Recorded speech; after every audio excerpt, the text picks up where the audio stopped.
काका नमस्कार. सुखी हो. काका लहान तोंडी मोठा घास घेतोय, पण एक प्रश्न विचारू का? मी रोज मठात येतो, पण महाराजांचं प्रत्यक्ष दर्शन का घेत नाही, हाच प्रश्न तुला विचारायचा आहे ना? हो, सांगायचं नसेल तर राहून द्या, आग्रह नाही करत. अरे त्यात न सांगण्यासारखं काय आहे? हे बघ, पूर्वी मी रोज मठात यायचो, महाराजांची सेवा करायची, पण या सेवेपोटी मला मेवा मिळावा अशी अपेक्षा बाळगून होतो. अशी अपेक्षा बाळगून महाराजांच्या पायाशी जरी बसलो तरी आपली हाक त्यांच्या हृदयापर्यंत पोचणार नाही, हे मान्य आहे तुला? लाख बोललात काका. पण आज परिस्थिती वेगळी आहे. हा भगवानराव आमूलाग्र बदललाय. मी इथे येतो ते अगदी निरपेक्ष भावनेनं महाराजांचं दुरूनच दर्शन घेतो, कारण माझी हाक त्यांच्या हृदयापर्यंत पोचवायची. काका पोहोचते भगवान, तुझी हाक आमच्या हृदयापर्यंत पोहोचते. गण गण गणात बोते, गण गण गणात बोते, गण गण गणात बोते. बंडू तात्या खूप सज्जन होते, धार्मिक वृत्तीचे होते. दान धर्म केल्यानं पुण्य लाभतं असं लहानपणापासून त्यांच्या मनावर बिंबवलं गेलं होतं. गीते, अगं तुझ्या बाबांचं कसं काय चाललंय माहितीये ना तुला? कसं चाललंय? अगं बाई, आपला व्यापार किती छान चाललाय, कापसाचा व्यापार, आणि किती छान पैसे पण मिळतात आपल्याला. पण हे तुझे बाबा हे पैसे आपल्या घरासाठी कमवतात का दान धर्म करायला कमवतात तेच कळत नाही. अगो रस्त्यात कोणी दिसला गरीब बिचारा की गेला यांचा हात खिशात हात घालायचा आणि पैसे देऊन टाकायचे, हे असं चाललंय यांचं. अगो अशाने आपण भिकेल लागू. आई अशी काय बोलतीयस? अगं बाई, तुला हिशोबाचं महत्व समजावून सांगते. मोठी झालीस ना म्हणजे आठवतील माझे शब्द. हे बघ अगो बाई, गाठीला पैसे बांधून ठेवायला शिक. काय? हो आई. हा अगो बाई, आले वाट. आव काय हो? नाही म्हणजे एवढा उदासवाणी का दिसतोय चेहरा तुमचा? संपलं, सगळं संपलं, सत्यानाश झाला सगळ्या गोष्टींचा. काय झालंय सांगताय का? रातोरात सगळ्या गोष्टींचा सत्यानाश झाला. हा बंडू तात्या भिकारी झालाय. हो, असं काय बडबडताय हो त्या भरल्या घरात? काय झालं ते सांगा बरं. अगं, कापसाच्या धंद्यात मोठी खोट झालीये. धंद्यासाठी सावकाराकडनं कर्ज घेतलंय. आता त्या कर्जाचं व्याज मी कसं फेडणार? काय रे, किती रक्कम हवी तुला वासुदेवा? 50 रुपये. 50 रुपये? अरे एवढ्या मोठ्या रकमेची तुला रे काय गरज पडली? बहिणीचा साखरपुडा झाला, 2 महिन्यांनी लगीन आहे म्हणून लागते. पण फेडणार कसे? फेडणार. नाही, ते तुला फेडावेच लागतील. अरे पण 50 रुपये म्हणजे काय छोटी रक्कम नाहीये. काहीतरी तारण ठेवावं लागेल. तारण? हा, म्हणजे सोनं, घर, जमीन काही. मग काय विचार आहे? तारणं बिगर नाही जमणार. नाही, बिगर तारणाचं मी कुणालाही कर्ज देत नाही. अरे स्वतःचा जीव टांगणीला कोण लावेल? मला एक सांग, व्याजासकट रक्कम परत मिळते का बुडते? तारण असलं म्हणजे कसं शांत झोप लागते. तुम्ही काही काळजी करू नका, आपण आपले दागिने गहाण ठेवू आणि रक्कम फेडून टाकू. तो सावकार मला दारात उभा राहायला नकोय. नाही, अगं तुझे दागिने विकून सुद्धा कर्ज फिटणार नाही त्याचं. अहो, का केलं एवढं कर्ज तुम्ही? हा, एवढा दान धर्म केलात की मालासाठी सावकाराकडनं कर्ज घ्यायला लागला? हे उचल याला दे, ते उचल त्याला दे, एवढा दान धर्म कशाला केला तुम्ही? अहो, दान धर्म केल्याने पुण्य लागतं, पण असं कर्जबाजारी झालं ना अप्रुते दिंडावडे निघतात. त्याचं काय? तुम्ही ज्यांना पैसे कर्जाऊ दिलेत, उसने दिलेत, त्यांच्याकडनं कधीही परत घेतले नाहीत. आता कोण येणार आपल्या मदतीला? आता आपल्याला गरज असताना येणार आहेत का ते लोक मदतीला? देणार आहेत का पैसे? तू जरा गप्प बसशील का? मला जरा विचार करू दे. हो, तुम्ही नुसते विचारच करा. विचार करून येणार आहेत का पैसे? सावकारचं कर्ज फिटणार आहे का? नशीब आपलं घर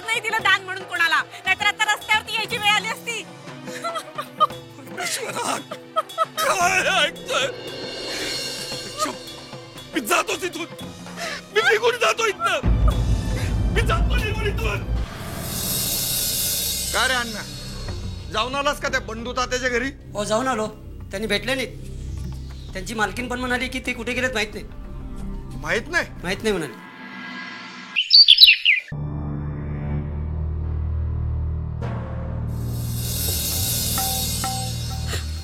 काय कुठं लपून बसलेत दानशूर बंडू तात्या? सावकार, माणूस धाडला तर तुमचा एक नाही दोन नाही, नेहमीच उत्तर हे घरात नाही येत म्हणून. खरंच हे घरात नाही येत हो. अहो, मग गेलेत कुठे ते तरी सांगा. तिथे जाऊन त्यांना गाठतो. मला माझी रक्कम हवी आहे. हे बघा, हे आले ना की तुमच्याकडे पाठवून देते. आणि कुठे गेलेत हे मलाही नाही माहित हो. खोटं बोलू नका. मला काय तुमचा डाव माहित नाहीये. आधी नवरा घर सोडून पळून गेला, आता तुम्ही या मुलीला घेऊन जाल. नाही हो, असं काहीतरी काय बोलताय तुम्ही? इतके वर्ष शेगावातच राहिलो आम्ही, कुठे जाणार शेगाव सोडून? चोराला पळून जायला काय एक वाट असते का? पळता भुई थोडी असते त्याला. तुम्ही आम्हाला चोर म्हणताय? चोर नाही तर काय. अहो सावकार, तुम्हाला माहित नाही का आजवर यांनी किती दान धर्म केलाय, किती गरजू लोकांना मदत केली आहे, आणि असं बोलताय तुम्ही? कुणाच्या जीवावर केला दान धर्म? लोकांचे पैसे बुडवलेत आणि दान धर्म केलात. स्वतःला दानशूर म्हणून घेतलं आणि आता अंगाशी आल्यावर पळून गेलेत. माझे बाबा असे नाही तो काका, ते तुमचे कर्ज फेडतील. थोडी कळ काढावं सावकार. कापसाच्या धंद्यात अशी खोट आली नसती ना तर तुम्हाला इथे यायची वेळच आली नसती. हे मला काही ठाऊक नाही. मला माझे पैसे हवे, आणि ती जर मिळाली नाही ना तर मी या घरावर टाच आणीन.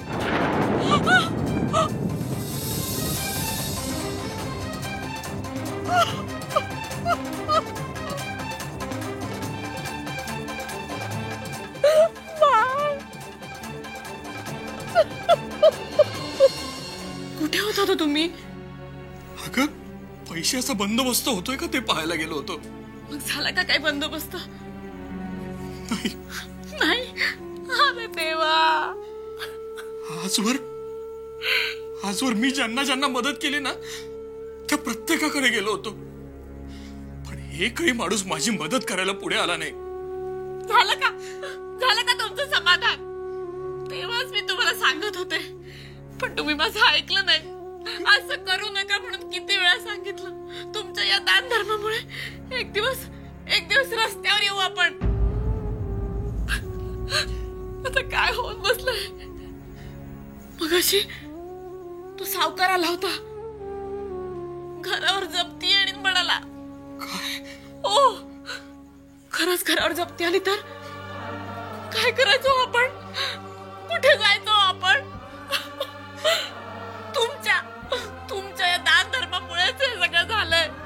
आता आपल्या आबरूचे धिंडवणे निघायचे फक्त बाकी आहे. हे बघा, तुम्ही काय वाटेल ते करा. ताबडतोब त्या सावकाराच्याकडे जा, हाता पाय पडा, त्यांना समजावून सांगा. म्हणा आमच्या घरावरती नका हो तुम्ही जप्ती आणू. बायका मुलांचा माणूस आहे म्हणा. समजावून सांगा त्यांना. थोडे थोडे करून तुमचे पैसे फेडून टाकेन म्हणावं. काय म्हणतीये मी? तू मगाशी सावकार आलेला पाहिला मी. काय? हो. तुम्ही बघितलं त्याला? अहो, मग पुढे का नाही आला त्याच्या? का तोंड लपवलं? अगं, काय बोलणार होतो मी त्याला सांग ना. कुठून पैसे देणार होतो मी त्याला? आजवर मी लोकांच्या घरी जाऊन त्यांना मदत केली, पण आज तो माणूस माझ्या दारामध्ये पैसे मागायला आला. सांग ना, काय सांगणार होतो मी त्याला? देवा, अरे कुठल्या जन्माचं पाप केलं म्हणून मला असले दिवस दाखवतोय देवा. देवा, मला यातून सोडाव रे देवा. मला सोडाव, वाचव देवा, वाचव रे देवा.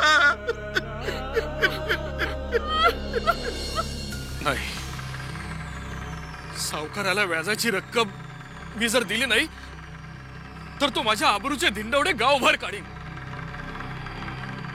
इतकी वर्ष मी गावातल्या लोकांना दानधर्म केलं, जेवणावळी घातल्या, ते कशासाठी? पुण्य मिळवण्यासाठीच ना? पण नाही, माझ्या नशिबी काय आलंय, माझ्या अब्रूचे धिंडवडे तू गावाच्या वेशीवरती टांगेल. नाही,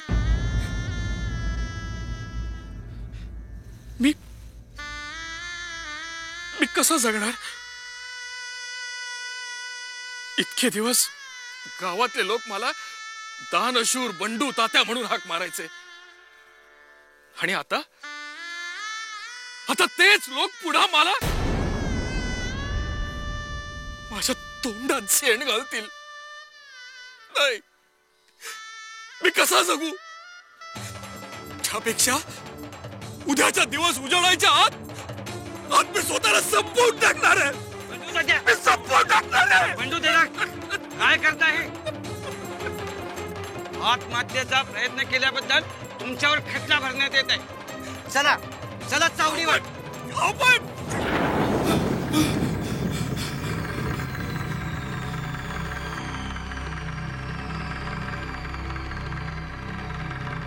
पोलीस पाटील?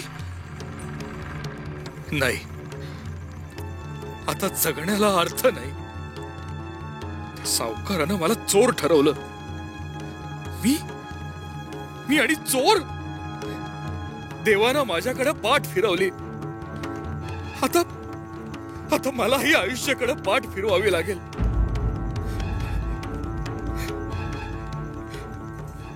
गायत्री, गीता, मला माफ करा. तुम्हाला सुख देण्यात मी कमी पडलो.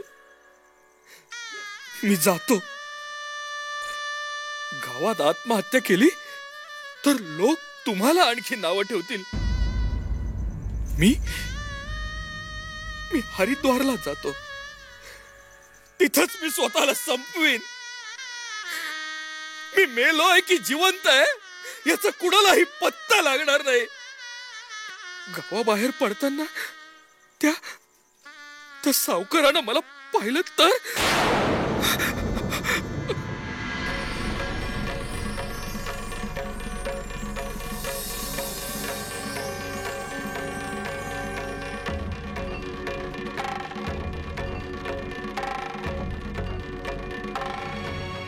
बंडू तात्या, अहो बंडू तात्या, बंडू तात्या, अहो कुठे निघालात? क्षमा करा, मी आपणाला ओळखलं नाही. आपण मला कसं ओळखलं? अहो बंडू तात्या, शेगावातच काय पण अख्ख्या पंचक्रोशीत तुम्हाला कोणी ओळखणार नाही असा एखादा तरी माणूस सापडेल काय?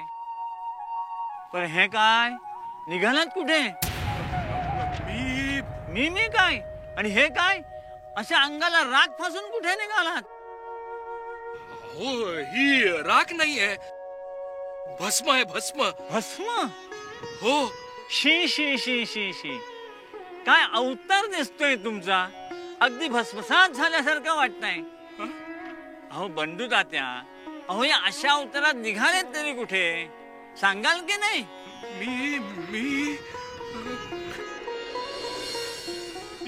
मी तीर्थक्षेत्रासाठी हरिद्वारला चाललोय. हरिद्वारला? छान. म्हणजे काखेत कळसा आणि गावाला वळसा. म्हणजे माणूस देवदर्शनाला जातो ते गाऱ्हाणं मांडण्यासाठी, संकट निवारण्यासाठी, बरोबर ना? हो. मग बंडू तात्या, त्यासाठी एवढं लांब हरिद्वारला जायची काय गरज आहे? मग अहो गजानन महाराज आहेत की शेगावात, त्यांची प्रथम भेट घ्या आणि मग वाटलं तर हरिद्वारला जा. कसं? बर, नक्की जा. भेटा महाराजांना. नक्की भेटेन मी महाराजांना.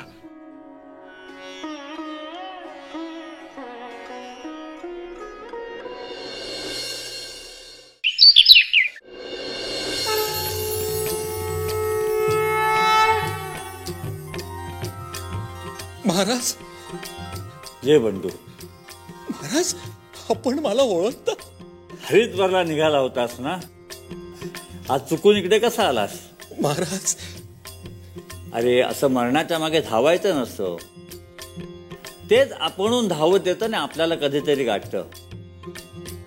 लक्षात ठेव, यमराज हा असा एकच आहे की जो कधीही लाच घेत नाही आणि आपलं काम चोख बजावतो. महाराज, बंडू, घरी जा. तुझ्या शेतामध्ये बाभळीचं झाड आहे. हो. त्या झाडाखाली खड्डा खण. आणि काय करू महाराज? आत्महत्या कर. महाराज, अरे वेड्या, त्या खड्डा खणल्यानंतर तुला विपुल धन सापडेल. महाराज, हा, आणि त्या धनातून तुझ्या सगळ्या विवंचना मिटतील. आणि जर का तुला दानधर्म करायचाच असेल तर अंगावरचं सोडून दानधर्म करू नकोस. उरल्यामध्ये दानधर्म कर. आणि लक्षात ठेव, मुलीच्या भविष्याचा विचार कर आणि तिची आणि पत्नीच्या भविष्याची तरतूद करून ठेव. जा. हो महाराज.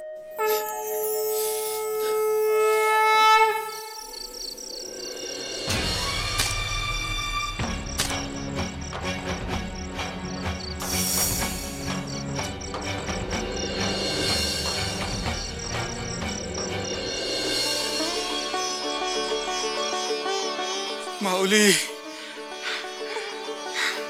तुमचा महिमा आघात आहे.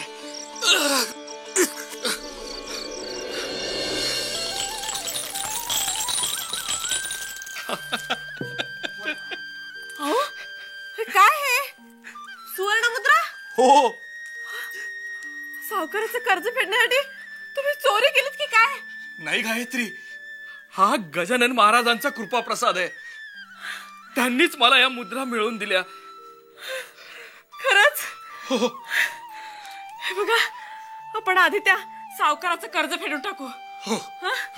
त्याचं तोंड बंद होऊन जाईल म्हणजे. आणि मग उद्याच आपण महाराजांच्या दर्शनाला जाऊ. हो. गण गण गणात बोते, गण गण गण गण गणात बोते. महाराज, महाराज, महाराज, महाराज, महाराज, तुमच्या कृपेनं आमचे जुने दिवस परत आले महाराज. महाराज, महाराज, समजावा यांना. आता तरी आपला दान धर्माचा हात आखडता घ्यावं म्हणावं. घाबरू नकोस. आता बंडू अशी पुन्हा चूक करणार नाही. काय रे? महाराज, आधी भविष्याचा विचार करीन आणि मगच दानधर्म करीन. गण गण गणात बोते, गण गण गणात बोते, गणात गण गण गणात.